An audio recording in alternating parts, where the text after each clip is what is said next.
Shalom, Bapak, Ibu, dan saudara-saudari yang terkasih.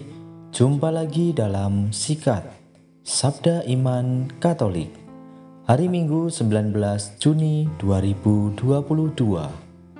Hari ini gereja merayakan Hari Raya Tubuh dan Darah Kristus.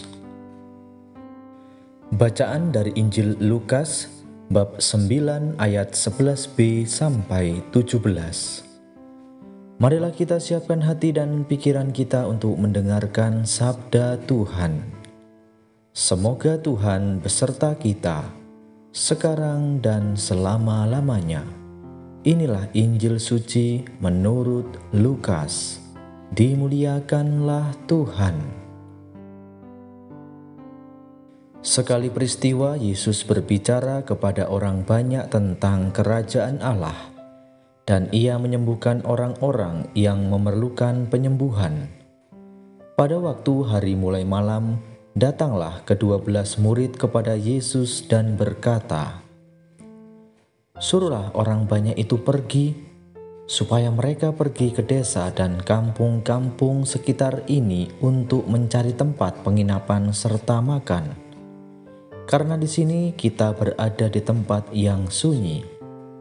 Tetapi Yesus berkata kepada mereka, "Kamu harus memberi mereka makan." Mereka menjawab, "Yang ada pada kami tidak lebih dari 5 roti dan 2 ikan, kecuali kalau kami pergi membeli makanan untuk semua orang banyak ini." Sebab di situ ada kira-kira 5.000 orang laki-laki. Lalu Yesus berkata kepada murid-muridnya, "Suruhlah mereka duduk berkelompok-kelompok, kira-kira 50 orang setiap kelompok." Murid-murid melakukannya dan menyuruh semua orang banyak itu duduk. Yesus mengambil 5 roti dan 2 ikan itu, lalu menengadah ke langit dan mengucap berkat. Kemudian membagi-bagi roti itu dan memberikannya kepada para murid supaya dibagi-bagikan kepada orang banyak. Dan mereka semua makan sampai kenyang. Kemudian dikumpulkanlah potongan-potongan roti yang sisa, sebanyak 12 bakul. Demikianlah sabda Tuhan. Terpujilah Kristus. Bapak, Ibu, dan saudara-saudari yang terkasih, renungan hari ini akan dibawakan oleh Bapak Francis Sakding dari Paroki Katedral Malang. Selamat mendengarkan.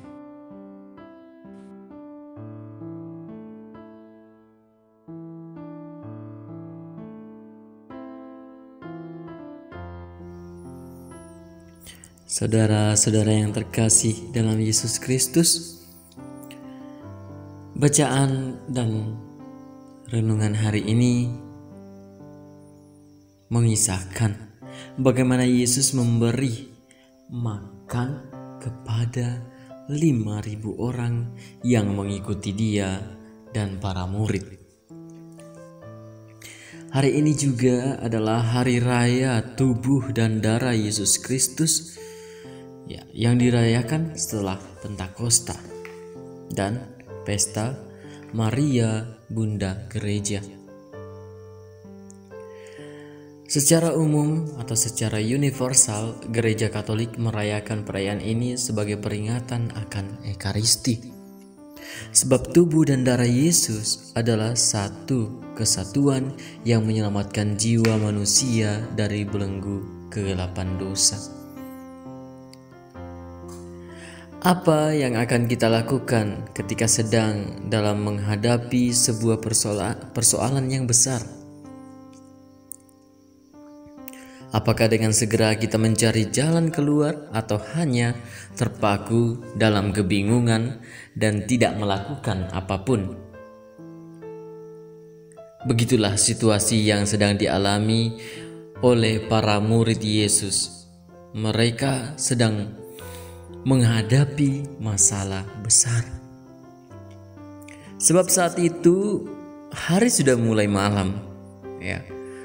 Mereka semua berada di tempat yang sunyi dan begitu banyak orang yang telah mengikuti mereka.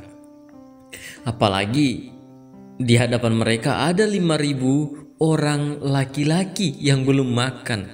Ini hanya laki-laki ya, yang masuk dalam hitungan.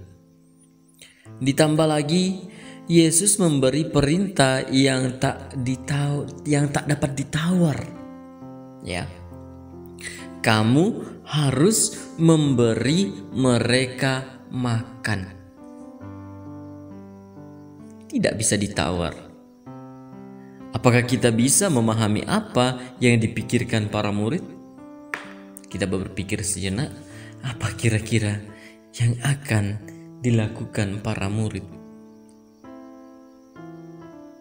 Bayangkan, seandainya kita akan mengundang orang atau mengundang 5.000 orang itu datang ke tempat kita.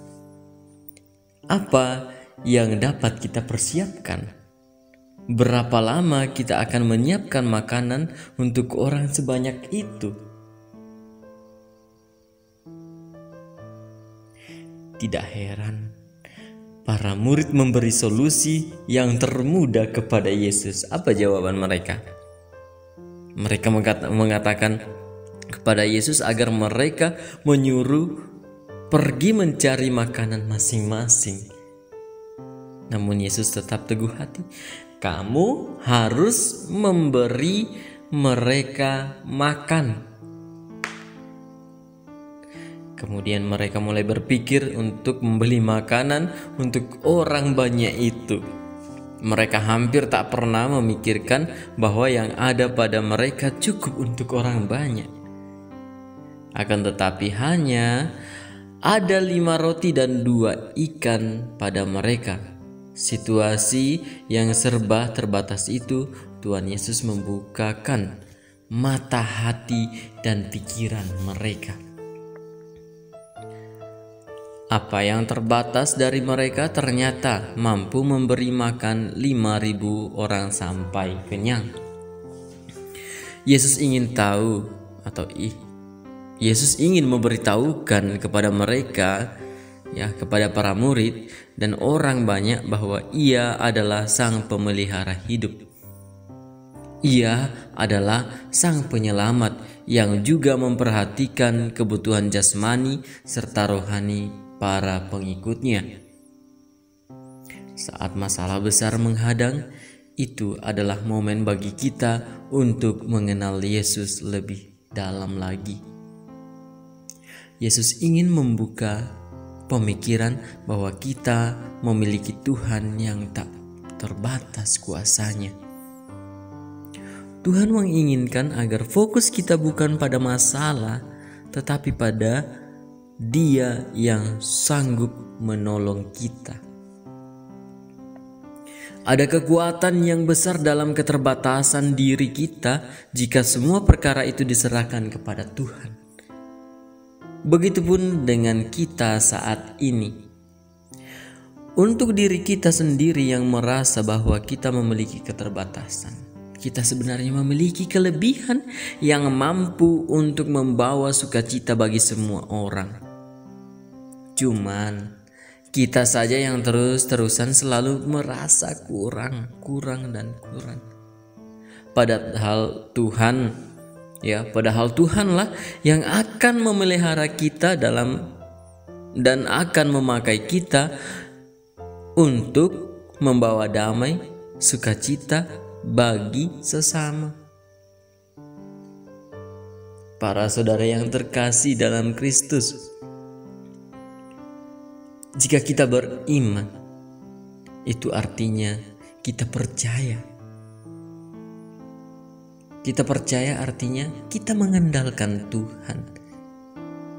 Jadi saudara-saudara yang terkasih dalam Kristus, andalan kita adalah Tuhan, bukan siapa-siapa lagi. Baik saudara-saudara yang terkasih dalam Yesus Kristus, Semoga semakin hari kita semakin percaya diri untuk mengandalkan Tuhan, untuk mengandalkan Kristus yang ada sebagai pahlawan kita. Semoga renungan pada hari ini membawa kita juga semakin teguh dalam beriman. Tuhan Yesus memberkati kita semua. Amin.